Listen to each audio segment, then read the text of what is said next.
the people who work in Uber office and their executive offices are making a fortune. Yeah. And these people are in debt peonage. These people, they are living in a feudal time. This is feudalism. Yeah, apparently I read that Jeff Bezos is worth $200 billion, something like that. I thought it was more. More than that, maybe. Wow. But well, what's the difference? There's a Those difference. numbers don't mean anything. I mean, which is what I think. I mean, once you get to a certain, I mean, I always think of these people. Why don't they think, I've got plenty of money. I'm perfectly wealthy. Why don't I, instead of, squeezing every penny, looking at every single metric, trying to get everything down to the bare minimum of paying staff, of paying taxes, why don't they just say, oh, you know what? I have enough. Let's pay people 15, 20 pounds an hour. Let's, pay taxes at 20, but it wouldn't make any difference when you get to his level. Well, they're part of a class, and that class is unfortunately very class conscious in the way the working class no longer is.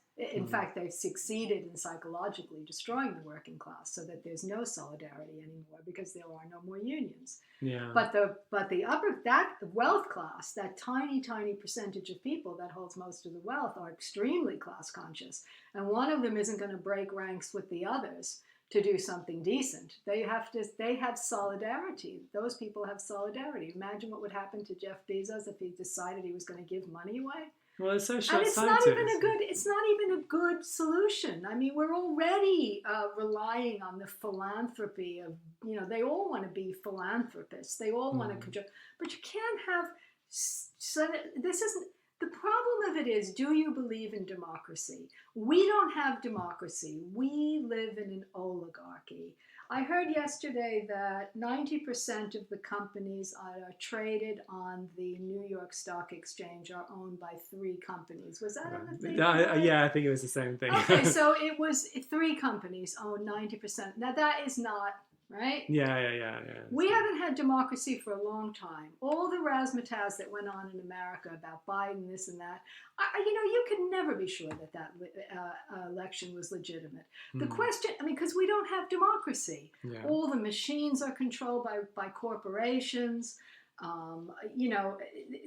There's always fraud in every American election, and probably every election, to some extent. And in American elections, usually a large amount of fraud.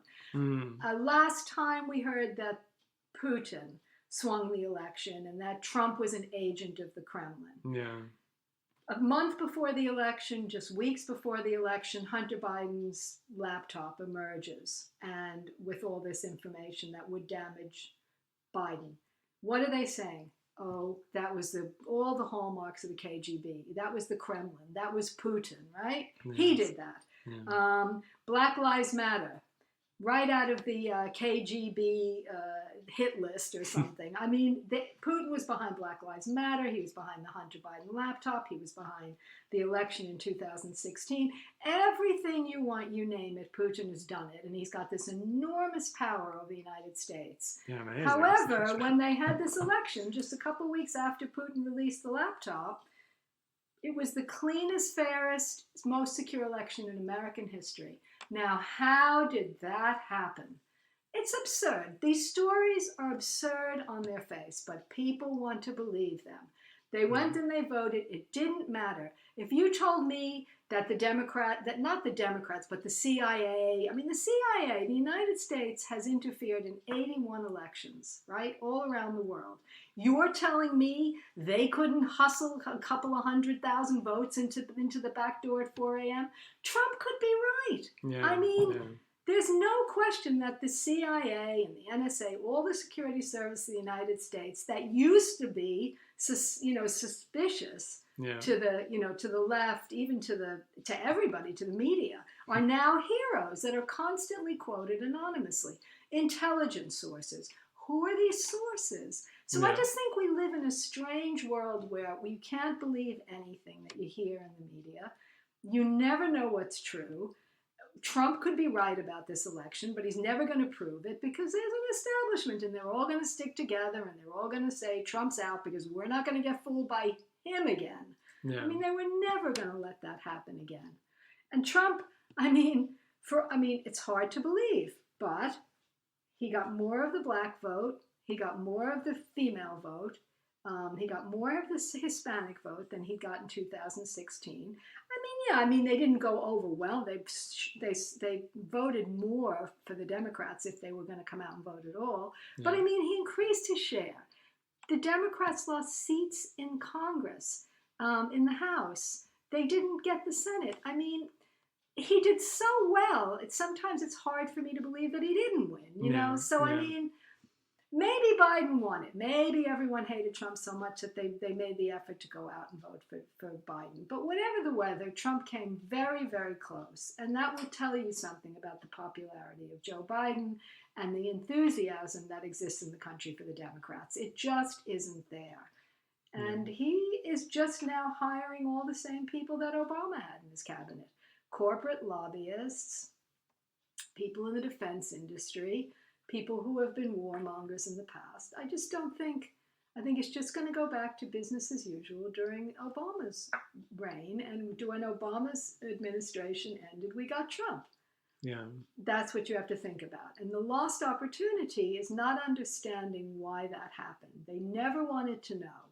All they want to do is brush it under the carpet because they know perfectly well that they have no answers for the questions that Trump's election raised. Because that would require talking like a Bernie Sanders or a Jeremy Corbyn, and they're not going to use that language ever. Do you think a new danger at all will be created by the elites to scare people into continuing to vote for them? We already have it, Trump. Trump's not going away. It's going to be right-wing white terrorists with guns, the Trump people. They're all out there, they're all armed, and they're all going to get us. And we all have to be scared of the white racist, the white supremacist terrorists. Yeah. He's not going away. Trump's staying for as long as they can use him as a bogeyman. Yeah. That's what's going to happen. It's I guess Russia, maybe there'll still be Russia. We still need Russia, as an enemy. Maybe there'll be a war with China. There are plenty of enemies. What about Iran? This guy was assassinated this last couple of days. Trump killed someone in January. It was somewhere. Was it January? Soleimani?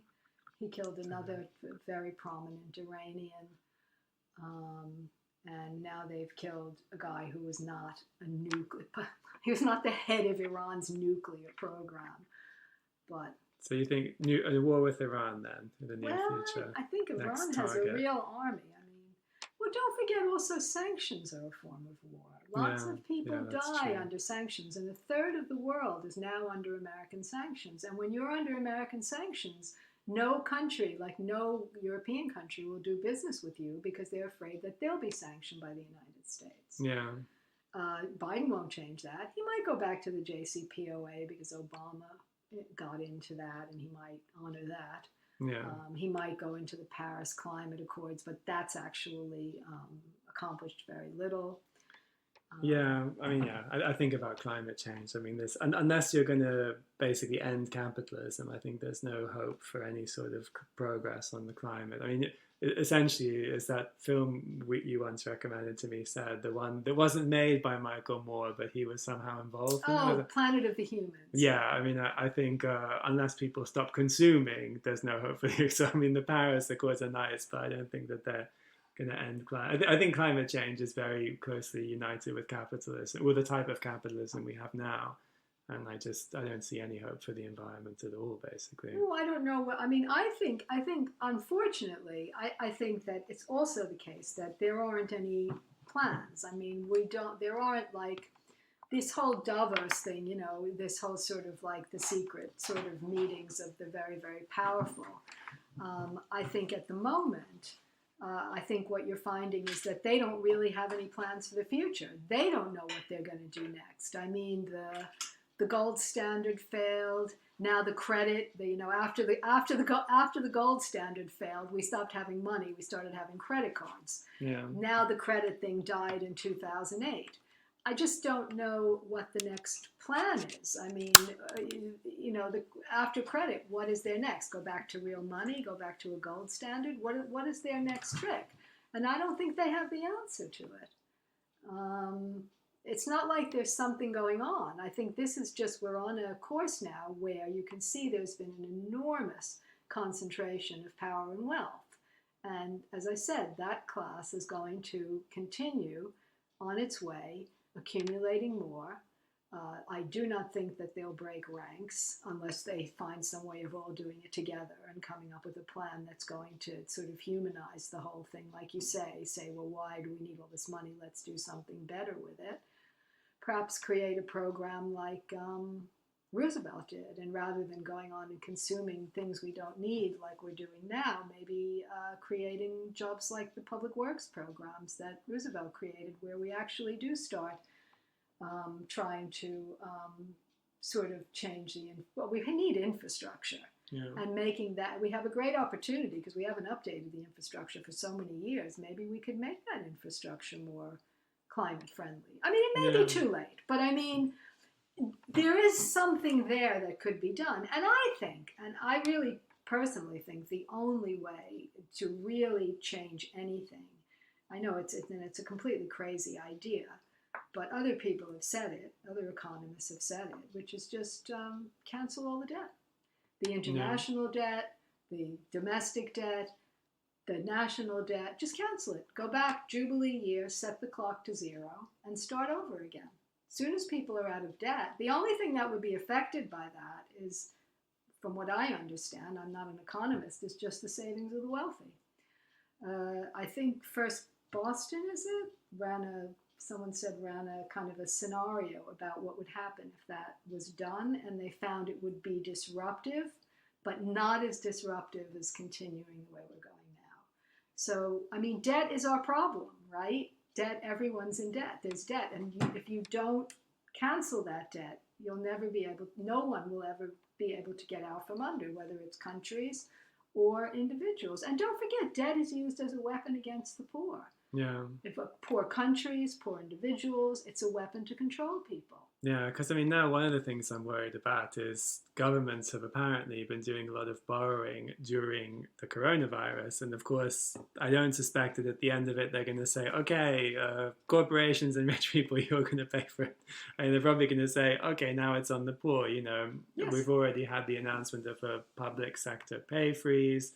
I feel the signs are definitely showing that after all this is over and all the borrowing said and done, they're going to say, okay, now we have to balance the books again. And well, they're talking about a tax rise, or they say, Rishi gave us all a free meal, and now the bill is coming in, right? Yeah. So it's going to be tax rises. It's not going to be for corporations. They get away with it because no one can tax them, apparently.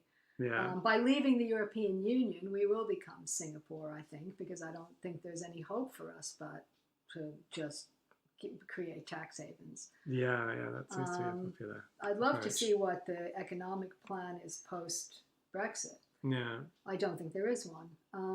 You know what I mean? I think that's the scariest thing. I think the plans aren't there. I don't think there is a plan that's going to happen after Brexit. I don't think they know what they're doing. I think they have stupid ideas and they're hoping for the best, just like they grappled with COVID. I mean, okay, COVID was a thing that we hadn't experienced this kind of pandemic recently, and nobody understood the virus, and nobody understood how many people it would kill or how it acted or what would happen. Yeah. So, I mean, I think every government was casting around for answers. I don't think that was specific to the United States or Britain or Australia, all these countries that did so well. I mean, even these countries that did so well in Europe, again, ended up with spikes. So I don't really blame. I mean, the government we have is definitely incompetent, but Yeah, it's hard to blame for that. It's hard to say they didn't understand. Countries like the United States were never going to cope with it, whether Joe Biden or Donald Trump was president, because they simply don't have the health structure, the healthcare structure in place. When you have that kind of for-profit criminal kind of healthcare where people can't go to a doctor because they're too afraid they can't afford the bill, then you're not going to get, you can't control the pandemic. Yeah, that's